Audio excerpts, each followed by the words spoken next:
Assalamualaikum warahmatullahi wabarakatuh. Bismillahirrahmanirrahim. Nahmaduhu wa nusalli wa nusallimu ala rasulil karim. Asyhadu an la ilaha illallah wa asyhadu anna Muhammadan abduhu wa rasuluh. La haula wa la quwata illa billahil aliyyil azim. Alhamdulillah saudaraku, kita jumpa lagi dalam channel yang sama, dalam program yang sama saudaraku, dimanapun Anda berada, yaitu Taklim Fadilah Sedekah. Saudaraku rahmat Allah SWT, alhamdulillah kita lanjutkan hari ini. Kita lanjutkan tentang bab keutamaan menginfakkan harta. Saudaraku rahmat Allah SWT, tak lupa pula selalu kita perbarui syukur kita, alhamdulillahirabbil alamin. Kenapa hari ini kita telah diberi kenikmatan oleh Allah Subhanahu wa taala, mulai nikmat harta, nikmat sehat, nikmat agama. Ulama katakan nikmat yang kecil itu nikmat harta, nikmat yang tinggi lagi yaitu kesehatan, dan nikmat yang tinggi lagi yaitu nikmat agama, dan nikmat yang tertinggi yaitu kerja agama. Karena nikmat itu diberikan kepada para nabi dan para rasul, yaitu kerja dakwah, mengajak manusia kepada agama, mengajak manusia taat kepada Allah Subhanahu wa taala. Alhamdulillah saudaraku rahmat Allah SWT, tak lupa pula sholawat serta salam selalu tercurahkan kepada beliau Nabiullah Nabi Agung Baginda Muhammad sallallahu alaihi wasallam. Karena atas pengorbanan beliau, hadirin, pengorbanan keluarga beliau, sahabat-sahabat beliau, sehingga hari ini kita kenal kalimah la ilaha illallah Muhammad Rasulullah. Saudaraku rahmat Allah SWT, kita lanjutkan hari ini sampai kepada ayat yang ke-12 dalam surat Ali Imran, ayat 133 sampai 134. Dan bersegeralah kamu kepada ampunan dari Tuhanmu dan kepada surga yang luasnya seluas langit dan bumi, yang disediakan untuk orang-orang yang bertakwa, yaitu orang-orang yang menafkahkan hartanya baik pada waktu lapang maupun sempit, dan orang-orang yang menahan amarahnya dan memaafkan kesalahan orang. Allah Subhanahu wa taala menyukai orang-orang yang berbuat kebajikan. Quran surat Ali Imran ayat 133 sampai 134. Keterangan para ulama menulis bahwa ada orang-orang, yakni sahabat, yang menginginkan seperti apa yang dialami oleh Bani Israel, yaitu apabila ada salah seorang di antara mereka melakukan dosa, maka dosa itu akan tertulis di pintu rumahnya beserta kafarah, dalam kurung tebusan atas dosanya. Misalnya dipotong hidungnya, telinganya, dan sebagainya. Mereka menginginkan seperti itu karena dengan menunaikan kafarah, dosa mereka akan terhapus. Di mata para sahabat, dosa adalah sesuatu yang sangat berat hukumnya, sehingga bagi mereka kafarah tersebut lebih ringan dibandingkan dosa itu sendiri. Sehingga mereka menginginkan seperti yang telah dialami oleh Bani Israel. Dalam kisah sahabat yang ada di berbagai kitab, memang dijelaskan masalah tersebut, yakni apabila seseorang melakukan suatu dosa, dosa yang mereka lakukan itu akan sangat membebani mereka, baik di kalangan laki-laki maupun wanitanya. Pernah terjadi seorang wanita telah melakukan zina Kemudian ia sendiri datang kepada Rasulullah Shallallahu Alaihi Wasallam dan mengakui perbuatannya yang berdosa tersebut. Maka ia menyerahkan dirinya untuk dirajam supaya bersih dari dosa-dosanya. Pada akhirnya ia pun dirajam. Mengapa ia bersedia menyerahkan dirinya untuk dirajam? Karena dalam hatinya telah tertanam bahwa dosanya itu lebih berat dibandingkan dengan lemparan batu. Pada saat sholat, Abu Thalhah radhiyallahu an teringat akan kebunnya, sehingga ia menyedekahkan kebunnya itu di jalan Allah Subhanahu wa ta'ala. Barulah setelah itu ia merasa tenang. Ia benar-benar merasa gelisah. Mengapa pikiran tentang keduniaan masuk ke dalam sholat? Ia pun sadar bahwa tidak sepatutnya memikirkan sesuatu yang menarik perhatiannya di dalam sholat. Kisah seperti ini juga dialami oleh seorang sahabat Ansor radhiyallahu anhum. Di dalam sholatnya ia teringat bahwa buah kurma mulai masak. Masa itu adalah masa kekhalifahan Utsman radhiyallahu anhu. Maka datanglah sahabat tadi kepada Utsman radhiyallahu anhu, lalu menceritakan kisah tentang kebunnya tersebut. Setelah itu ia menyerahkan kebunnya kepada Utsman radhiyallahu anhu, yang kemudian menjualnya seharga 50.000 dirham. Lalu dibelanjakannya untuk urusan agama. Pada suatu ketika tanpa sengaja Abu Bakar radhiyallahu anhu telah memakan satu suap makanan syubhat. Maka berkali-kali ia minum air untuk memuntahkan makanan tersebut agar apa yang telah termakan dari makanan yang tidak halal tadi tidak menjadi bagian dari badannya. Banyak sekali kisah-kisah para sahabat yang telah saya tulis dalam risalah yang berjudul Hikayatus Sahabah. Dalam keadaan seperti ini, maka dapat dipahami jika para sahabat menginginkan apa yang dialami oleh Bani Israel, yaitu dapat mengetahui kafaroh atas dosa-dosanya, sehingga dosa tersebut segera terhapus. Sedangkan kita tidak pernah memahami betapa beratnya apabila dosa itu dilakukan. Ringkasnya, Allah Subhanahu wa ta'ala menurunkan ayat ini sebagai bukti kasih sayangnya dan karunia-Nya ke atas umat Muhammad sallallahu alaihi wasallam. Karena keinginan para sahabat itulah maka ayat di atas diturunkan. Dalam menafsirkan ayat ini, Sa'id bin Jubair rahmatullahi alaih berkata, bersegeralah kepada ampunan Allah Subhanahu wa ta'ala dengan perantaran amal soleh, dan bersegeralah kepada surga yang luasnya 7 lapis langit dan 7 lapis bumi yang saling berkaitan. Seperti itulah luasnya surga. Hal ini juga diriwayatkan dari Ibnu Abbas radhiyallahu an bahwa luasnya surga itu seluas 7 lapis langit dan bumi yang saling dihubungkan.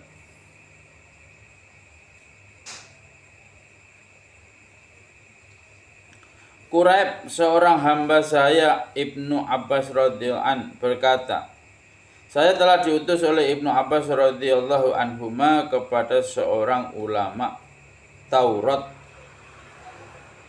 untuk bertanya kepadanya mengenai surga sebagaimana yang tercantum dalam kitab mereka. Maka ia mengeluarkan sahifah Nabi Musa alaihissalam.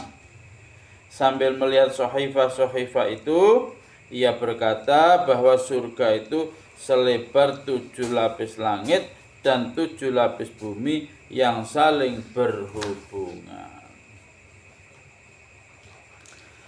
Itulah lebarnya. Adapun mengenai panjangnya, hanya Allah Subhanahu wa ta'ala yang mengetahuinya. Anas radhiyallahu an berkata, dalam perang Badar Rasulullah sallallahu alaihi wasallam bersabda, wahai manusia, majulah kalian ke arah surga yang luasnya seluas langit dan bumi. Maka Umar bin Hamman radhiyallahu an karena herannya bertanya, "Wahai Rasulullah, seperti itukah luasnya surga?" Rasulullah sallallahu alaihi wasallam menjawab, "Benar." Umar radhiyallahu an berkata, "Betapa bagusnya wahai Rasulullah. Demi Allah, saya ingin berada dalam golongan orang-orang yang masuk ke dalamnya." Rasulullah sallallahu alaihi wasallam bersabda, "Ya, kamu termasuk orang-orang yang memasukinya." Setelah itu Umar radhiyallahu an mengeluarkan beberapa biji kurma dari haujat, yaitu sekedup untanya, dan mulai memakannya supaya mempunyai kekuatan untuk bertempur. Kemudian ia berkata, "Terlalu lama jika harus menunggu kurma ini habis." Setelah mengucapkan kata-kata ini, ia pun membuang biji-biji kurmanya lalu maju ke medan perang sehingga ia syahid dalam peperangan itu. Dalam kitab Durrul Mansur. Ayat ini Ayat di atas menyatakan pujian khusus untuk orang-orang yang beriman, yaitu orang-orang yang dapat menahan rasa marah dan memaafkan orang lain. Inilah sifat yang mulia dan terpuji. Para ulama telah menulis, apabila saudaramu melakukan satu kesalahan, maka buatlah 70 alasan untuknya. Kemudian pahamkanlah kepada dirimu bahwa ia mempunyai 70 alasan. Dan apabila hatimu tidak menerimanya, maka bukannya orang itu yang dicela, tetapi celalah dirimu sendiri karena betapa kerasnya hatimu. Dan apabila saudaramu mengajukan alasan, maka terimalah alasannya itu.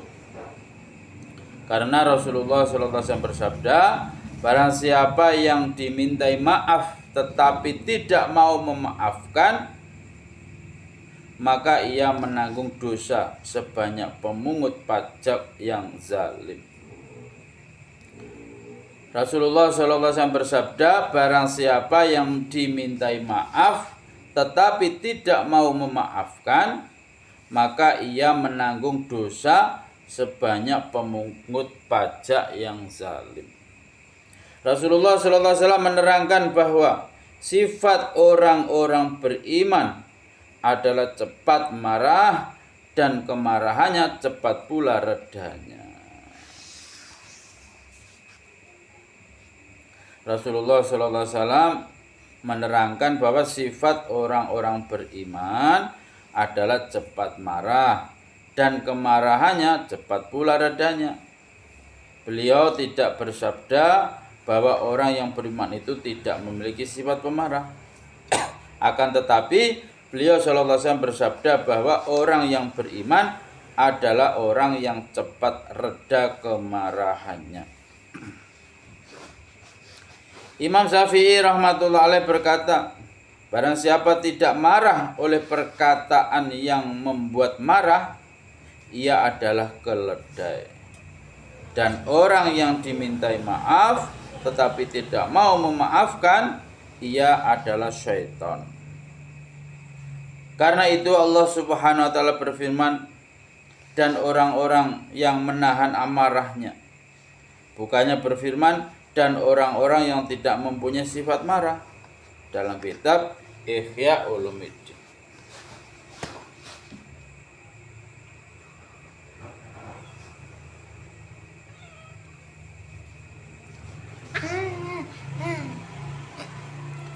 Imam Syafi'i rahmatullah alaih berkata, barang siapa tidak marah oleh perkataan yang membuat marah, ia adalah keledai. Dan orang yang dimintai maaf tetapi tidak mau memaafkan, ia adalah syaitan. Rasulullah SAW bersabda, barang siapa menahan marahnya pada saat ia bisa melampiaskannya, maka Allah Subhanahu wa taala memberikan kepadanya keamanan dan iman. Dalam kitab Durrul Mansur. Yang dimaksud Yang dimaksud tentu bukan sabar karena terpaksa, tetapi tetap bersabar meskipun ada kemampuan untuk melampiaskan kemarahannya. Dalam sebuah hadis diterangkan, tidak ada tegukan yang lebih disukai oleh Allah Subhanahu wa taala daripada tegukan seseorang terhadap kemarahannya. Maka barang siapa meneguk kemarahannya, Allah Subhanahu wa taala akan memenuhi hatinya dengan iman. Dalam hadis yang lain dikatakan, barang siapa mampu untuk marah tetapi ia menahan kemarahannya, maka Allah Subhanahu wa taala akan memanggilnya di hadapan semua makhluk dan berfirman, "Pilihlah bidadari yang kamu sukai." Rasulullah SAW bersabda, pahlawan itu bukanlah orang yang bisa mengalahkan orang lain, tetapi pahlawan adalah orang yang bisa menguasai dirinya ketika marah. Masya Allah. Firman Allah Subhanahu wa taala, barang siapa mampu untuk marah tetapi ia menahan kemarahannya, maka Allah Subhanahu wa taala akan memanggilnya di hadapan semua makhluk dan berfirman, pilihlah bidadari yang kamu sukai. Masya Allah. Ketika seorang hamba saya perempuan Ali bin Imam Husain, ketika seorang hamba sahaya perempuan Ali bin Imam Husain rahmatullah alaih sedang menolongnya untuk mengucurkan air wudhu, tiba-tiba lota atau ceret jatuh dari tangannya sehingga melukai wajah Ali bin Imam Husain rahmatullah alaih. Lalu ia melihat hamba saya perempuannya dengan marah. Maka hamba saya perempuan itu berkata, Allah Subhanahu wa taala berfirman, dan orang-orang yang menahan kemarahannya. Ali rahmatullah alaih berkata, saya tahan kemarahan saya. Kemudian ia membaca lagi, dan orang-orang yang memaafkan manusia. Ali rahmatullah alaih berkata, semoga Allah mengampunimu. Lalu ia membaca, dan Allah menyukai orang-orang yang berbuat baik. Maka Ali rahmatullah alaih berkata, engkau saya merdekakan. Dalam kitab Durrul Mansur.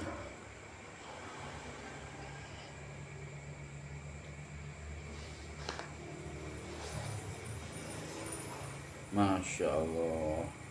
Suatu ketika seorang hamba saya laki-lakinya membawa satu mangkok yang penuh dengan daging yang masih panas untuk seorang tamu.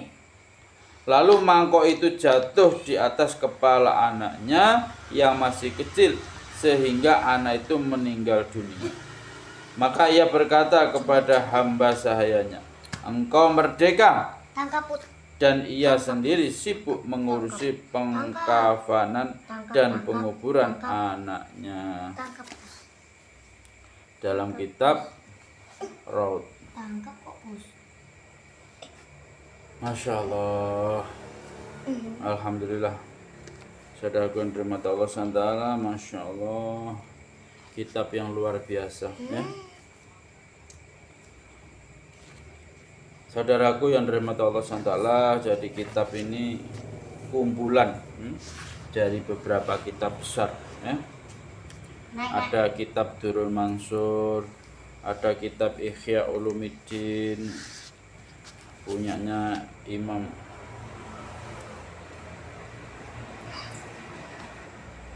ada kitab Miskat dan kitab-kitab banyak lagi.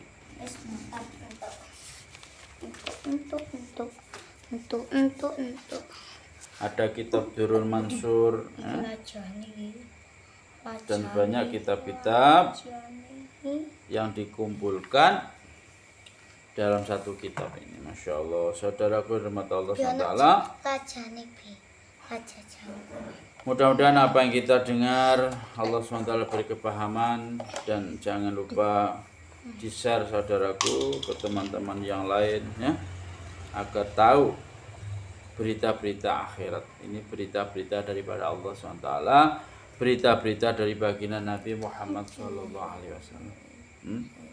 Ini kitab-kitab besar yang dirangkum oleh Maulana Zakaria Al-Kandahlawi rahmatullah alaih. Saudara yang mendapat Allah SWT, untuk sempurnanya majelis kita tutup dengan doa kifarah majelis. Subhanallah bihamdihi, subhanakallahumma bihamdika, asyhadu an la ilaha illa anta, astaghfiruka wa atubu ilaik. Wassalamualaikum warahmatullahi wabarakatuh.